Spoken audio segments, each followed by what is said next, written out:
Yeah, Hi, Jonathan. Welcome to Subscribed Podcast, and thank you so much for your time. First of all, who are you? Who are we speaking here today?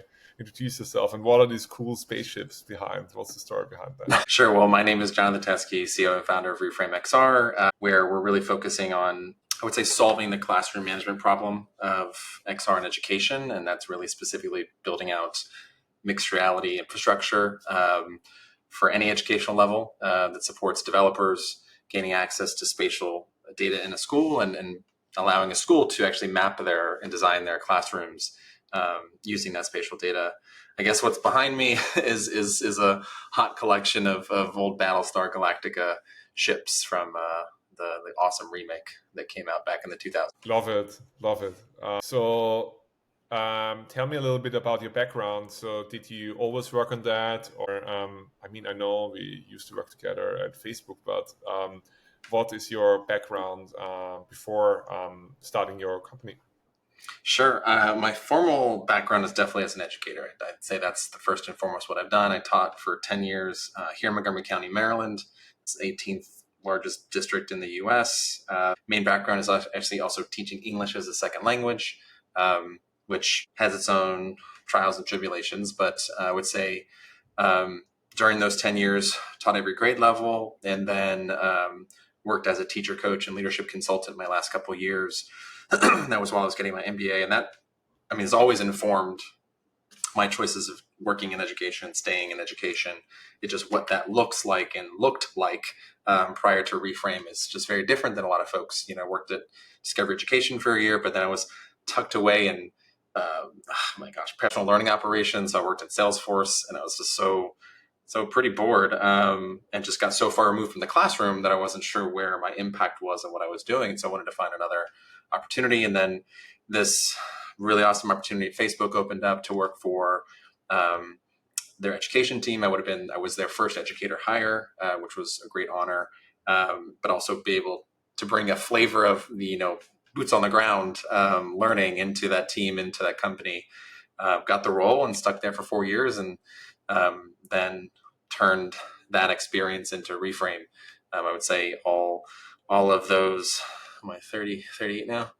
All of those 16 years of working and educational experience kind of led up to Reframe. Wow, that's impressive.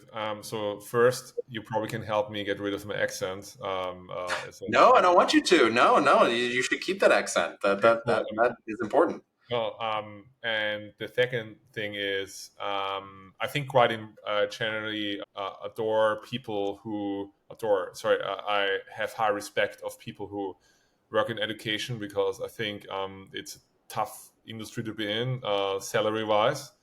But they have such a big impact on so many people, so it's so underappreciated, I think, in the world. So I think that's also like pretty impressive if people do that. So yeah, thank you for that, for helping people like me finishing No my problem. studies. Yeah, the other thing is now you're founder, so that's kind Yeah. of like a big shift. So when you were looking back in your life, what inspired you to become a founder when you were young? Because you became a teacher, you thought like I think when you were young, Jonathan, were like, I want to teach people. Then something changed. Yeah. Well, I guess I could look at it in different ways. I fell into teaching. My undergrad degree is in film and philosophy. So that tells you, I think, all you need to know about what is in this head in terms of everything that has culminated to get to me to this point, to get me to this point. But I think education actually is a really great, almost like ecosystem of founders, because a lot of teachers have to start their job over every year, because you're thinking True. of all Yeah. the new kids that are coming in every year.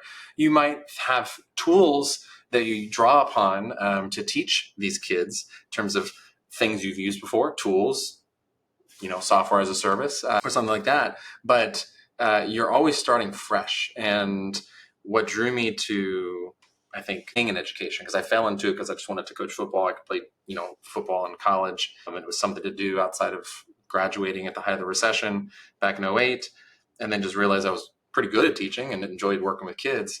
And so that kept me around from a kind of value standpoint. But I like the freshness of change. every year or two. And I think that skill is really underappreciated in a lot of educators, if not all educators, that they can adapt and they have to adapt to survive, both in terms of being good at their job, but also making sure that, you know, their ultimate outcome is not money. It's not saving people money. It's not saving people time. It is helping humans grow. And so I think when I think about my initial impetus to be a founder, at least from an early professional age, was the idea of change. I would also say, I think uniquely in my experiences as a teacher of English of second languages, you know, at least in Montgomery County in Maryland, you know, your job is to make as many kids as proficient as possible every year, as fast as possible, because then you get to reintegrate them into the classes that get them into higher subject matters or harder subject matters, so they spend less time with you and more time integrated into real world subjects. And well, that means that if you're really good at your job, and, you know, positions are allocated based on the amount of students in a school, if you're really good at a job, you lose your job. And that was also that was also my predicament, is that I would have to jump schools every 2 years because I was too good at graduating enough kids that there weren't enough kids to justify my full-time role. And so that added a flavor of wanting to be more in control of what I do and how I do it and how I reward myself or be rewarded. It's kind of the reason why I left public service after 10 years, just because I felt like that system did not reward folks like myself, because there are so many of them that just intrinsically work hard, but don't always get validated or supported for that. And so I think from that experience of out of complete lack of control, doing such a good job, and still quote unquote kind of losing your job, having to start over and over and over again. And so I think those 10 years, it happened to me 3 times, where it was just like my allocation was up because too many kids graduated and there were not enough coming in to fill them. So I would say all of those experiences, let alone probably because I'm the oldest of 3, you know, and have an issue with authority, and loving teamwork and coming from football and loving to coach and loving to inspire folks to come together. I think those are all attributes of good core founders. And I draw upon all those experiences every time I try to make the best decision that day. Okay. That sounds extremely challenging, what you just described. Every 2 years. Hundreds of teachers go through it every year still here. It's kind of mind-blowing. Kind of sometimes public jobs or jobs in big companies seem like they're the safe choice, but after all, it's not that safe. And this is coming from someone who also got laid off at Meta, you know, and now I wanted more control. I wanted to be able to fire myself. I mean, look, I would prefer to fail on my own means, and I'm lucky enough from the experiences that I have and the right, you know, financial and personal supports to be able to have taken this leap. And not everyone, sadly, gets that chance. But at the end of the day, I wanted more control of my own destiny, and just didn't like being beholden to others. No matter the output I have, you know, if it's great output, kind of didn't matter. If it wasn't great output, kind of didn't matter. It sucks to feel that way a lot of times. What's your biggest fear in this process of becoming a founder? It sounds like you always had to be a founder. Now it's the time. What's your biggest fear or in that? I think the biggest fear is not necessarily failing. Because again, I can start with mine to make myself. Yeah, please go ahead.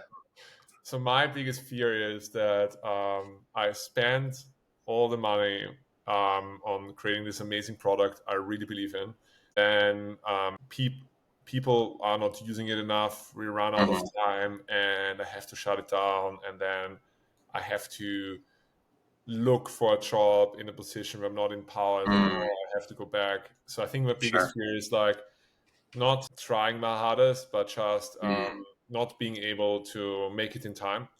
I know I will figure it out. Like I have 100% conviction in it. Yeah. But just not being able to make it and then having to go to plan B, C, or D. Yeah. So I think most of the time it's not there, but I feel it sometimes. You know, on some days I feel it. Sure. I think. I mean, if you'd asked me this question early into meta and during meta, I'd say it's like big imposter syndrome of like, can I do this? And it's no longer that. And I would say it's not even a fear of failing at this point, because again, being an educator sets you up to fail constantly. So the folks who stick around after 5 years are pretty good at failing and learning from failure. I would say it's a little bit of what you said around time. And it's like, how do I spend my time appropriately? And my biggest fear is I don't spend the time that I have the correct way. And I would say personally and professionally. And so it's that kind of it's more the fear of the unknown to an extent. I love that stuff. And I get challenged. I love the challenge of the unknown, but it's also, I'd say the biggest fear is like, how do I know this is the right thing to be spending my time on? And it's not the lack of the product. I feel very validated with what we've done so far, and feel very confident in terms of what we're doing, and it's the future of technology, let alone the future of education. But it's more like the day-to-day stuff is what drives me nuts sometimes, where I might look at my calendar and go, man, I got 4 free hours today.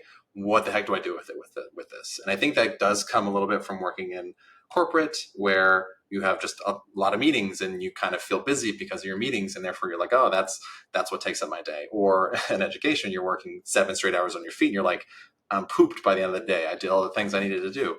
I think now that being a lot more in control, and especially being as a founder, where we don't have to take meetings if we don't want to. We're a pretty async team, we're a remote team. I think it's just the constant fear of making sure I'm spending my time wisely with the time that we have to ensure that the product continues to live. Yeah, 100%. Yeah, I think it's funny that you mentioned the time gap in between. I feel exactly the same. The last couple of weeks, we have been pushing like really intensely, also every weekend, every day, Yeah. at night, morning, to do things. So you never have enough time. And now this week, I Mm. just said, okay, I'm just going to do less for 1 week because I can't do it Yeah. anymore. So Yeah. I now embrace this time Yeah. gaps. It's kind of tough for me Yeah, I because still think there's some kind of like Pavlovian response to like a time gap where you're like, oh shit, how do I got to fill it? Can I fill it? How do I fill it? It's like, it's not like, oh, that's awesome, I got like time. You're like, how do I fill this bucket that's empty? It's like that's the first response. It's weird. yeah, it's a conditioning from highly specialized jobs like in bigger organizations or in the public sector. I Yep. think that's how it has to be there. Yeah. I also I have would to. say, It's kind of funny. Yeah.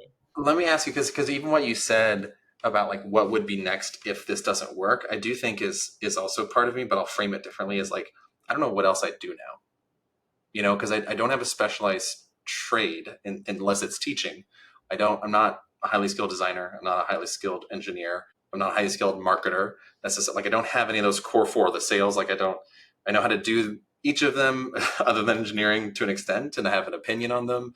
Probably best at sales because of the domain expertise, but I cannot, and actually don't want to get out of education. Ah, This is the domain I want to continue working. But my fear is like, if this doesn't work out, it's like, what do I do next? It's yeah. like, I don't know how to fit in, what box do I fit myself I into don't think to there's pitch a. myself. I know what you mean. I think Peter Thiel just said something the other day, which was like, "Oh, now AI is like solving all the math problems. So the future will be being good in verbal communication."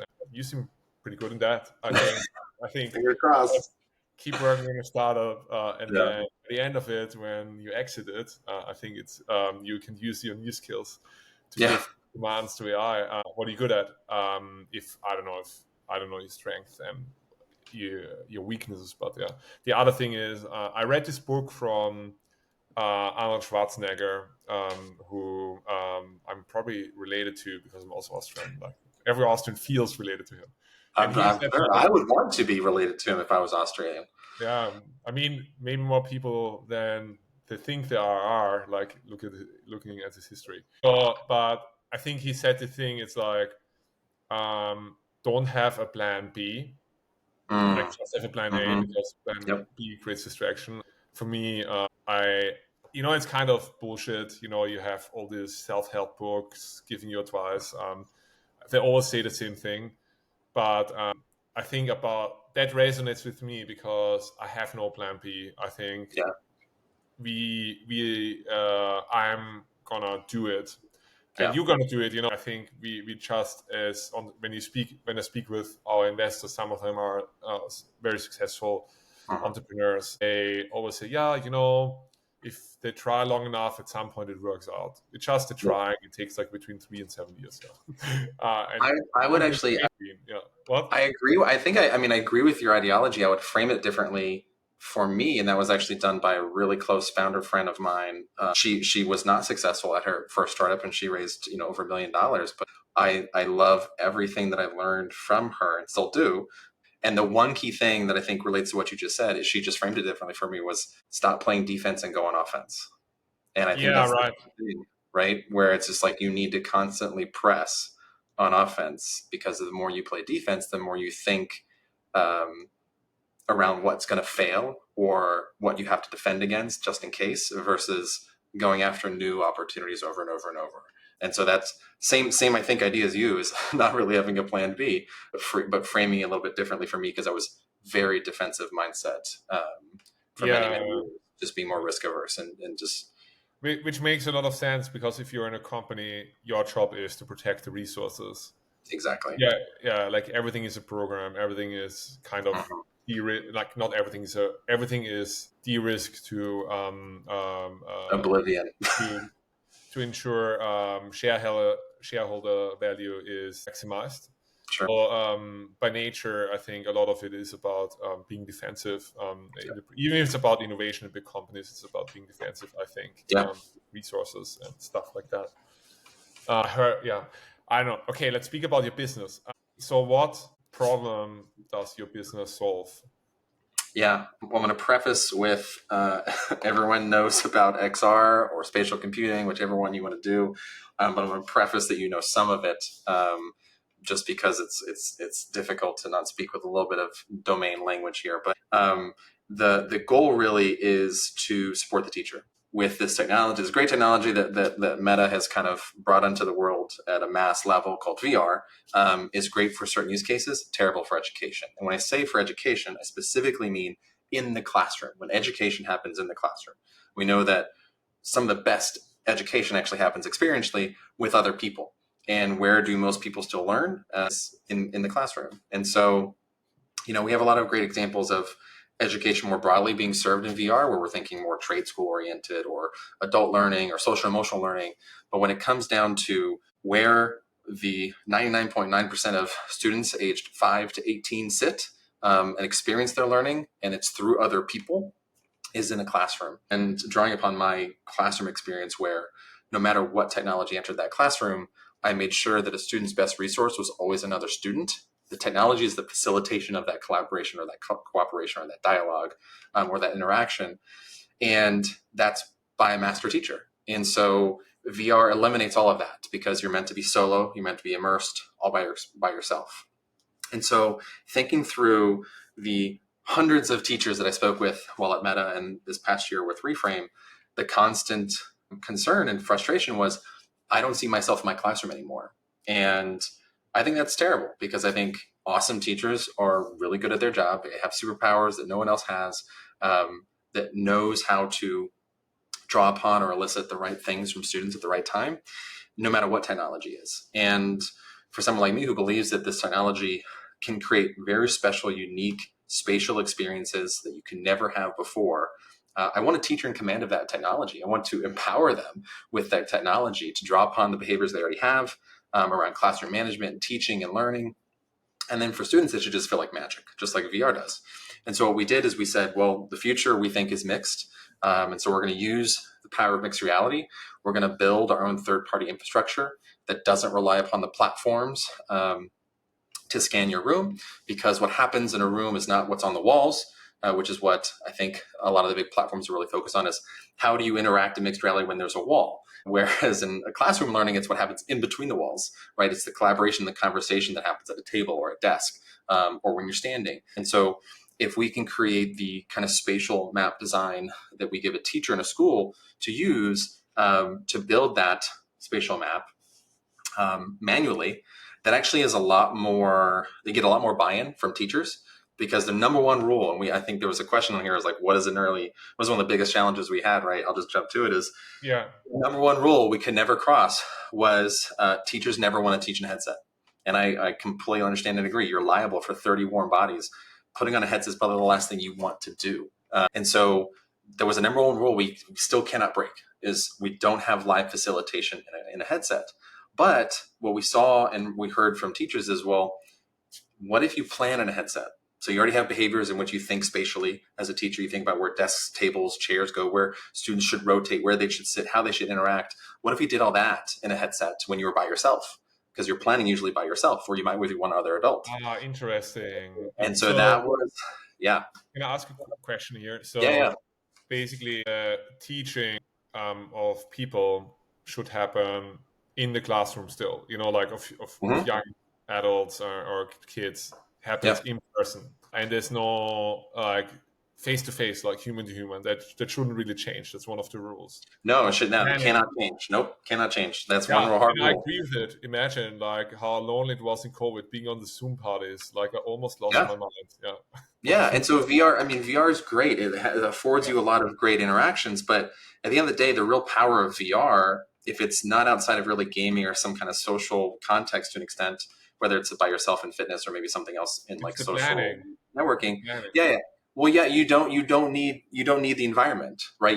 The main core thing is the interaction, the presence you have. And so the goal there was to strip away what we consider not necessarily bad of VR, but what we strip away what is inessential in VR in a classroom, which is disappearing from the classroom, even though you might be given an avatar so you can interact with the person 3 feet from you. To me, that makes no sense. Why would I want to embody an avatar to undergo an experience with another student who's going to embody an avatar when we're 3 feet apart from each other? But because we have VR at the time, the tech at the time, folks have made that decision when we've heard time and time again that actually isn't necessary and isn't something actually a lot of people like and they want. It's just people have kind of been pushing the tech because it's what we had. And so now that is no longer an option, we're seeing that developers and schools, and primarily schools and educators, are like, yeah, this is the first time where we see a technology that represents itself as a tool that gives us control, that amplifies our superpowers, versus a technology that's going to come in and make me change my behaviors. And so that's kind of where we work with schools, and we use those. We took a year to solve those problems with schools to then kind of pass on those savings to developers and say, hey, developers, here's an SDK. You can take it if you want. This helps you build co-located mixed reality right in a school, so you can build all kinds of great experiences. Don't worry about how multiplayer's networked and the infrastructure. We built all that already. We have solidly validated it with schools that this is how they want it delivered. You just go focus on building cool content, because that's what we need more of. We need more cool content, co-designed with educators. Focus on that. That's hard enough itself. Can I? I love it. I just want to ask one more clarification question. Yep. So the angle is the way you differentiate is you focus on the teacher, and then they use this VR headset with your technology to plan and do things to make the experience for the pupils better, right? Am I understanding this correct? So your target. Sorry, wait, you froze. Oh, sorry. Sorry, you froze for like 10 seconds. Start all over.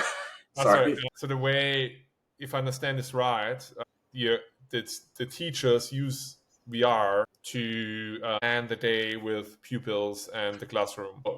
Is this right? Am I understanding this right? Not with pupils. They just plan the day for them. They plan the day themselves, individually, for their students. Yep, individually. Yep, before a school day or before the class, the next day or the day before.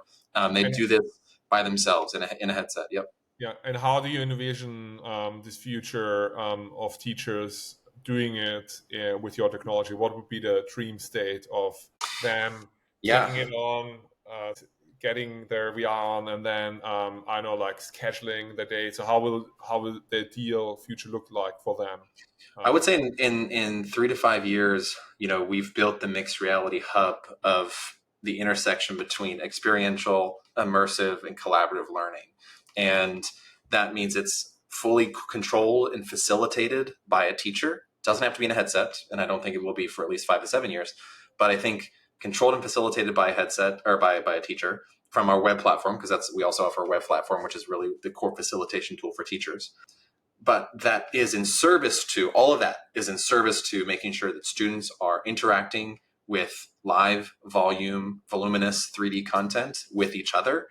And I think the core piece that I always never want to undersell is that means there's always a constant spatial layer of data in a classroom now, and I would say in a school, in every classroom, there will always be a constant spatial layer now.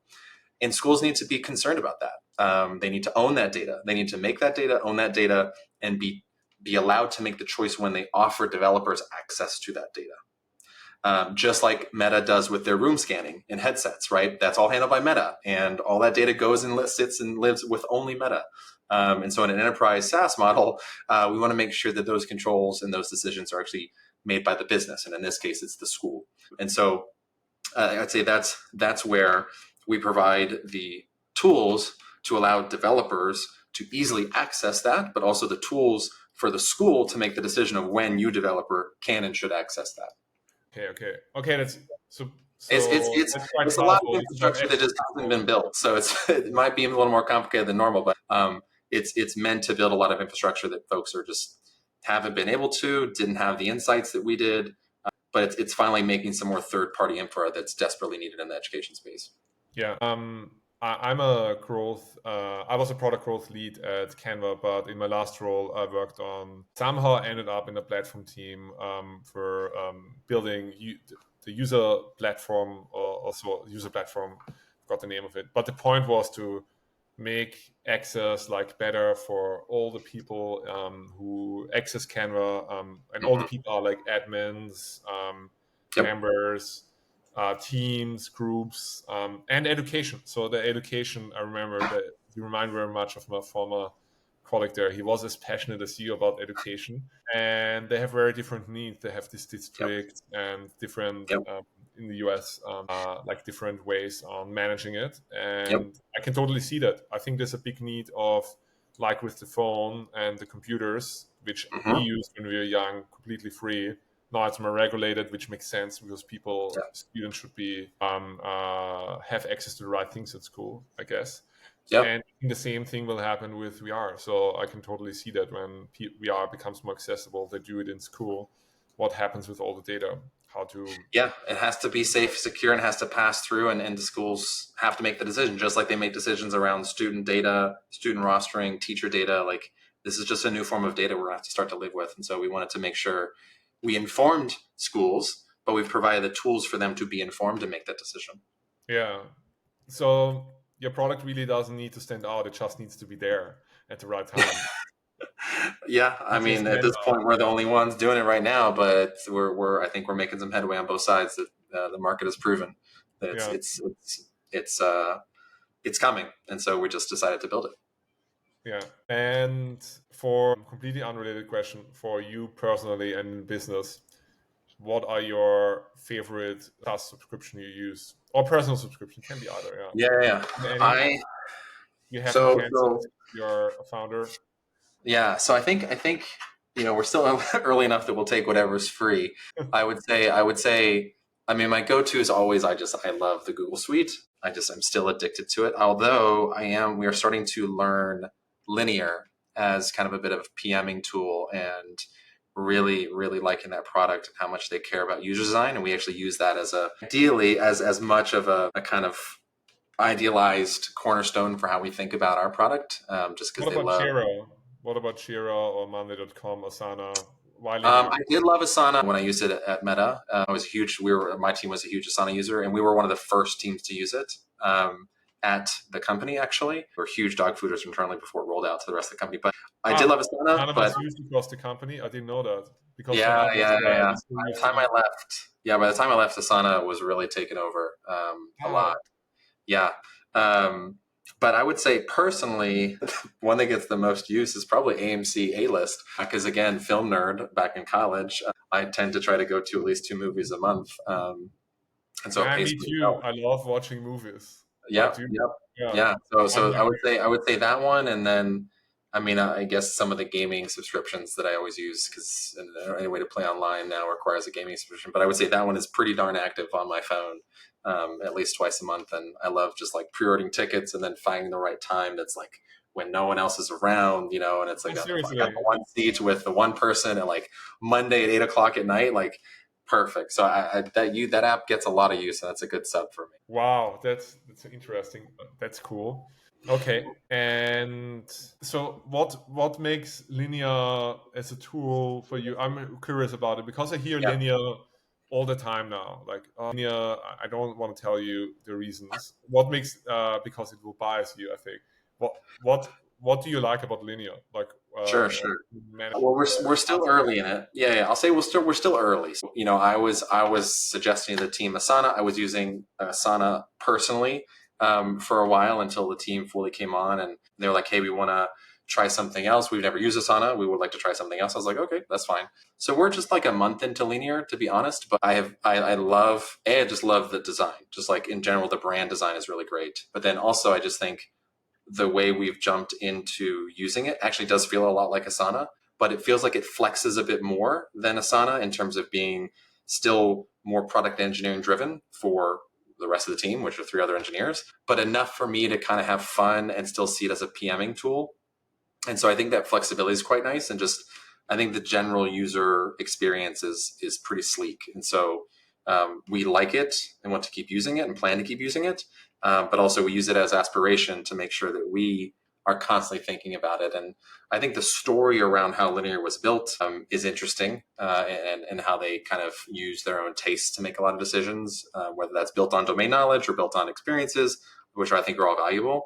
And I think a balance between that and doing what users want by always talking to users, I think is a good balance, just because at least in my world, it's the same thing. I could talk to a ton of teachers and get a ton of different responses. So then I have to draw upon my expertise and experience and master's degrees to go, well, I think this is pretty much what should be done, versus like what, this sub cohort of users wants. And so I think the story of Linear being built is also, I think, adds to some of its mystique, and just how yeah. they've been about how they built it. I have to try it out. I mean, we used at Facebook the internal task tool, Yeah, which I which was really still love. used a lot, but I think outside of engineering, Asana was the heavy tool outside of engineering. Yeah, but one thing I loved about it is the integration with all the tools. So it was like Mm-hmm. so seamless. You could file Totally. tasks from everywhere. Yeah, that was one benefit. And I remember in the PM space, I wasn't a PM there. I was like doing product growth stuff. But I Yeah. remember they were used whatever, like not really anything, just staying slides, I guess. So no one really cared about that. And then I went to a bank and they used Jira, less than Confluence, and I Yeah. was like, my initial reaction was like, oh my fucking god, what is this thing? It was so slow and everything. Yeah. And then I went to, but it was like also on premise, so it was different version of it, to be Mm-hmm. fair. And then I went to Canva, and obviously everyone uses in Australia Jira because Mm-hmm. Atlassian is from Australia. So Yeah. and my experience was a bit better because it was a different version, but still I think Mm-hmm. I never really fought it, but I was like, oh man, this is kind of a lot. Yeah. So I got used to it and I liked it, and now we're using in my startup also Jira because just like the standard developer is used to it, they won't Sure. love it, but they also they know how to work with it. Whereas with Yeah. Asana is also a bit of an edge case. So in the Mm-hmm. very first startup I worked 12 years ago, we used Asana, like Yeah. Curator. But it always felt like, I know Jira is like, I think just standard, boring. Oh yeah. Yeah. But I I mean, hear now I want to try Linear. I think I hear a lot about yeah. Linear. Everyone speaks about it. It's fast. Yeah, I think have I you think tried you guys Notion? would dig it. Yeah, I What? think it's fast, it's secure, it's zippy. I think it's product and engineering friendly for the most part right now. And I would agree with you. Like to an extent, Asana was never true engineering heavy and friendly because it was more focused on kind of more PMing and project management.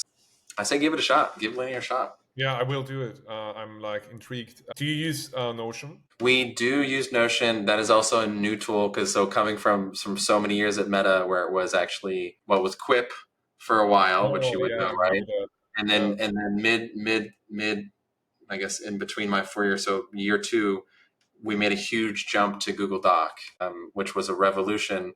Thanks Um, God. It was like terrible. well, that's the thing. If you were an engineer and you didn't get Markdown in Google, so there was a huge fight internally around Quip versus Google. But as a non-engineer, I loved all of Google and all of the shortcuts I had, and my brain mapped to it. And we still use Google a lot, but we have started to use Notion a little bit more. And I'd like to keep learning it, but to me, it's for the team. I'm adaptable enough. I'll do everything personally in Google. We're a G Suite startup, but we did adopt Notion for more of the operational day-to-day stuff. But I am by no means a heavy user, if not a good We user. all use G Suite. I mean, there's no question to ask to use G Suite. It's easy. It's my, you know how, like for us, I mix my professional account with my personal account all the time because you create this doc really quickly with Docs New. I don't know if you know the shortcut. No, but I have had to disentangle a little bit because just don't want to have my personal. But yeah. For I me, have I like think all my different this train has extensions and passed. bookmarks. I need to be more disciplined with it. But basically, that makes G Suite so sticky because now I'm like, also I'm using like Gmail obviously, and then our domain got blacklisted because we did like outreach and we did a few things. I did a few things wrong. So I had to use my personal email to give all these investor updates instead of my one, and then I mixed it. Well, I will say too, what I've liked. So as a personal user, I've used Dropbox for like 10 plus years. Have always loved Dropbox. Always felt it was like ahead of the game. And then what I like about Google now is that they have allowed you to install Google Drive to the point where it exists like Dropbox on your desktop and installed on your hard drive, and everything is accessible. And that has made me more open to using Google the way I use Dropbox, which is like if there's anything that's built, because I use a lot of PowerPoint to build decks still, because I just think I like the raw power of it versus the slides. You should use Canva presentations. I have not. I work for the team. It's cool, you know. Canva is picking up in education, but I haven't a huge need to adopt it yet. But and also PowerPoint is fast. I know. I get it. I like it's fast. It's robust. I know really well, and it produces some pretty good decks for me. So, but what I love is like if you were old Google Drive, like even 3 or 4 years ago, if you open it up, it would open up the slides version, and then I hate it because then everything gets janked. So I've loved how they've kind of adapted a little bit more of the Dropbox style desktop app, and so it's been a perfect marriage of kind of staying in G Suite. So it's kind of interesting that the team wanted Notion, but I'm fully open to using Notion when necessary as more of maybe a wiki repository style product versus maybe operationals products with G Suite. Yeah, 100%. And do you use ChatGPT bots, but do you use any very lightly? Very lightly. It's to be honest, I mean, I'm not a huge AI guy. I think there's a lot of ethical problems with it, let alone in education. I don't think there's a lot of excellent use cases. I've used ChatGPT to clean things up from time to time if I want some like a sentence punchier or something. But in general, we haven't been heavy AI use. And I would say too, it's hard. For product refinement? No. We because it doesn't, to me, it just doesn't spit out good enough stuff. I want to show you something we use ChatGPT for everything, but I just want to demo you something because we are refining our product and it takes a lot of time. Because I'm so excited about it, so I have to show you. Sure. So we do a lot of refinement, and then I can only afford the best, but also cheap. Do you see my screen? Yeah. Cheapest priced designers, but really good. And then I basically upload this design. So this is a screenshot of a design. And then I'm like, man, we're not happy with the copy. And I was like, can you make the copy better so more people convert? And it worked before as well, but it basically simplifies. So it basically changes the entire thing just based on an image. I mean, I think the multimodalness of GPTO is pretty cool. I would again say like I It's cannot put in a 3D image of a mixed reality piece of content no, yet. it doesn't work yet. Yeah, Yeah, no, it yeah. doesn't work. So it's like let alone the content itself, but like like you can't put in a floating 3D interface into GPTO and say please improve this. So I think that's where I think actually it's kind of cool working in this technology because you're at the forefront of a frontier that most, I mean, again, 99.9% of people have never been in a headset, let alone develop for a headset, where you're just creating all these new ideas or frontiers in design that is just has to come from here, man. Has to come Yeah, from here. I know. I mean, I'm like, in the way you're saying, I'm kind of like an old guy, with my 2D designs. Why am I even talking? Why are you even talking to me? What? No, I'm Yeah. kidding. Uh, Well, we still use a 2D web portal, so it might come in handy. But I would say most of it is always driven by the spatial thinking first, and then how that should translate into 2D. yeah, So let me it send takes you a an little bit more ICQ user message feedback. after that. Yeah. Which is got shut down after 20 years. Yeah. Um, no, I love that. A friend of mine, she is CEO at Spline. Have you heard about Spline? It's Line? I think Spline. actually, I think I have. Yeah. Yeah. Yeah. Yeah. Yeah, Yeah. Spline. I mean, friend, like she's a colleague. Mhm. She works there. She does like AI stuff, so maybe I can connect you with her Yeah. if interest. But I think she's also what I love about it. She's on the forefront of generative AI and 3D, like kind Mhm. of creating an editor to create 3D designs, which is Yeah. different to your. But I think all this Well, 3D we're stuff gonna need it. We're gonna kind need of it. Like, merges into VR. yeah.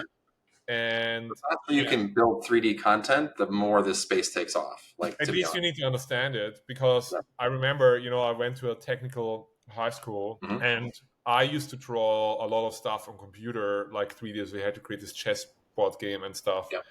And I think a lot of and also had to draw it by hand. So first I had to start drawing it by hand, like you have like different angles and things, and need to Mhm. understand the maths Yeah. on stuff like that. So I entered when I was 15. I entered this high school, and I had to draw 30 drawings in high quality of different things to prove that I'm good enough to enter.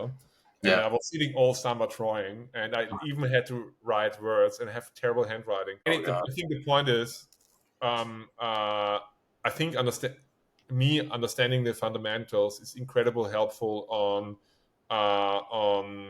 understanding some of the challenges in the VR space as well, because Mhm. a lot of it will look shit if Yeah. it was if you it looks shit quite quickly. Yes. um, and it's exponentially harder. So I think I'm very excited on how this will evolve to not make it look as bad, like with companies like Spline or also like yours. Yeah, if that makes sense. And then I think this has been one of the best podcasts ever. I have to say, it's so Oh, interesting appreciate it, man. hearing from your stories. So, what advice would you give other founders right now who start, or even your younger Oh self? gosh.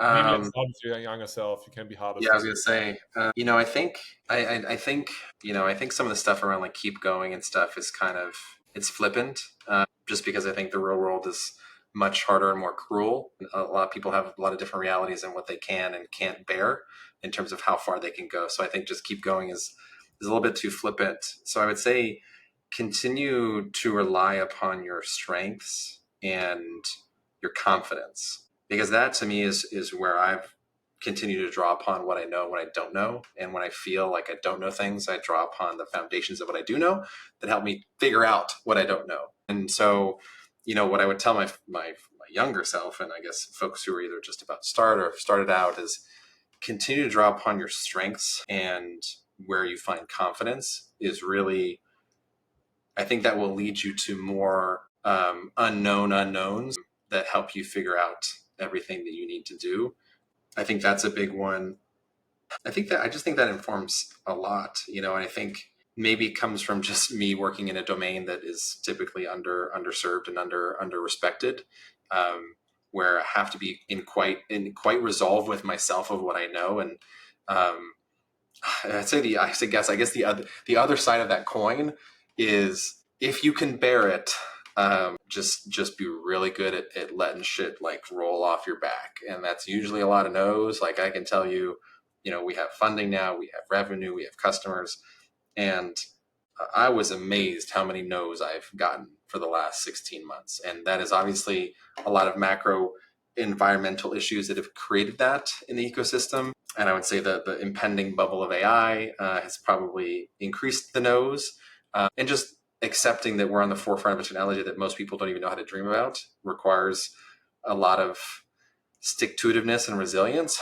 But I would say the resilience comes from accepting the rejection. And again, I think coming from education where you're rejected constantly by kids is just like, well, okay, well, it's another day tomorrow. I think lends itself to a lot of accepting and letting rejection roll off your back. But that comes from confidence. Like that comes from a level of humble confidence to know what you're building is going to work, or humble confidence that you'll know if this doesn't work, you'll always be ready to pick yourself back up the next time.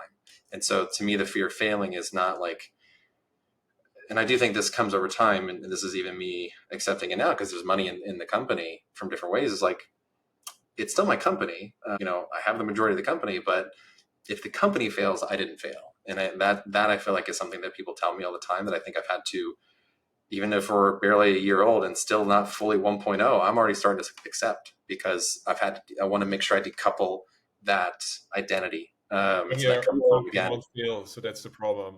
What are you going to do when you have built your billion-dollar company? Don't forget me, I guess, because I helped you on what the I'm way. going to do is I'm going to retire my butt in Hawaii with my wife and family and dip out is what I'm going to do. But yeah, I think it just comes from that quiet confidence in knowing that if you fail, it's okay and you pick something else up, or knowing that you got to carry on, but you got to carry on with a level of humility and resilience. Like it's, Yeah, and I'm not someone who just says keep pushing. Like there were moments in the past 16 months where I had to look at my life and go, okay, I got 2-3 weeks left here, and then the hard work that I put in paid off, and it gave me another like 3-month lease from her. We're like, okay, she's like, okay, I believe, like, okay, go do this, and I'm like, okay, this is what I'm going to go after. And she goes, okay, this is the next piece. And again, I was very lucky to be in a position coming off of the layoff of Meta and being supported by a wonderful, smart, achieving wife to be able to do those things. But I mean, I didn't carry a salary for 15 of the last 16 months. And that required 2 moves from California to Maryland, then in a holdover in Maryland to finally find a house. Like it's not been super easy. So I think those, I don't know. This is someone coming not from Stanford or the Bay Area, raised by a teacher and a dad in the military, like pretty middle class folks who you kind of got to grit yourself your way through resilience. And I uh, resonate with that. yeah, I was single raised by my mom, who was an artist, or like, yeah, it's fucking yeah, tough. Uh, yeah, it's yeah. fucking tough. But I think at the same time, it's everyone, even the people I know that come from a lot of wealth, everyone has their own story. So that's what I realized. You always think, it's kind of harder for people like us, right? But then the reality is everyone has their own struggle. Okay, sure, they have, people might have better access to capital. Like, okay, it gives you a really unfair advantage. But I think it doesn't stop me from just pushing. And No, and I will that's also say, my downside. I think I will never retire. I think I'm just like too yeah, lost. I yeah. always I want think to create some drama. So that's kind of my thing, you know? So yeah, I wish I was more like you, I guess. That's what I was trying to say. I just think I just love change, and so I think I've come to realize like if this thing doesn't happen, it's just another form of change to something else I got to do and I want to do. And again, I'm lucky enough in a position where I have maximized the opportunity that was in front of me. That's all you can do every time, you know. Yeah, 100%. So, Jonathan, it was really a pleasure having you here, Same, appreciate it. sharing your company, your vision, but also a lot of like even more a lot of you as a founder and your favorite subscription tools. But I think that I want you to share one more message to the audience, our audience on our podcast and our channels. that you want them to know. Like it can be anything about your business, or to check it out, or I don't know, just any last message you want to share. Yeah. I mean, well, if you're interested in the future of technology, I would say the future of education, I would say the future of experience. I think XR is a great and wonderful platform that needs a lot more people to dig in and find all the nooks and crannies of infrastructure and experiences and user experience, let alone data. That's really important. And at Reframe, we welcome to work with you.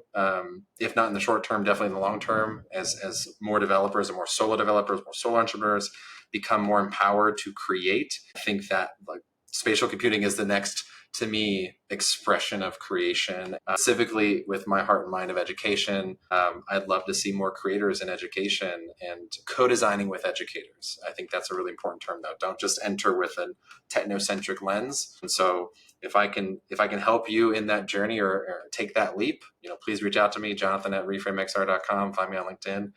Let's have a chat. Get you into Reframe, see the kind of cool power that we're doing. I would say we as an industry need, but I think we as a society need more dreamers in XR that come from different walks of life outside the Bay Area, and I hope Reframe is a tool to facilitate that dream. Beautiful. Thank you, Jonathan. Thank you.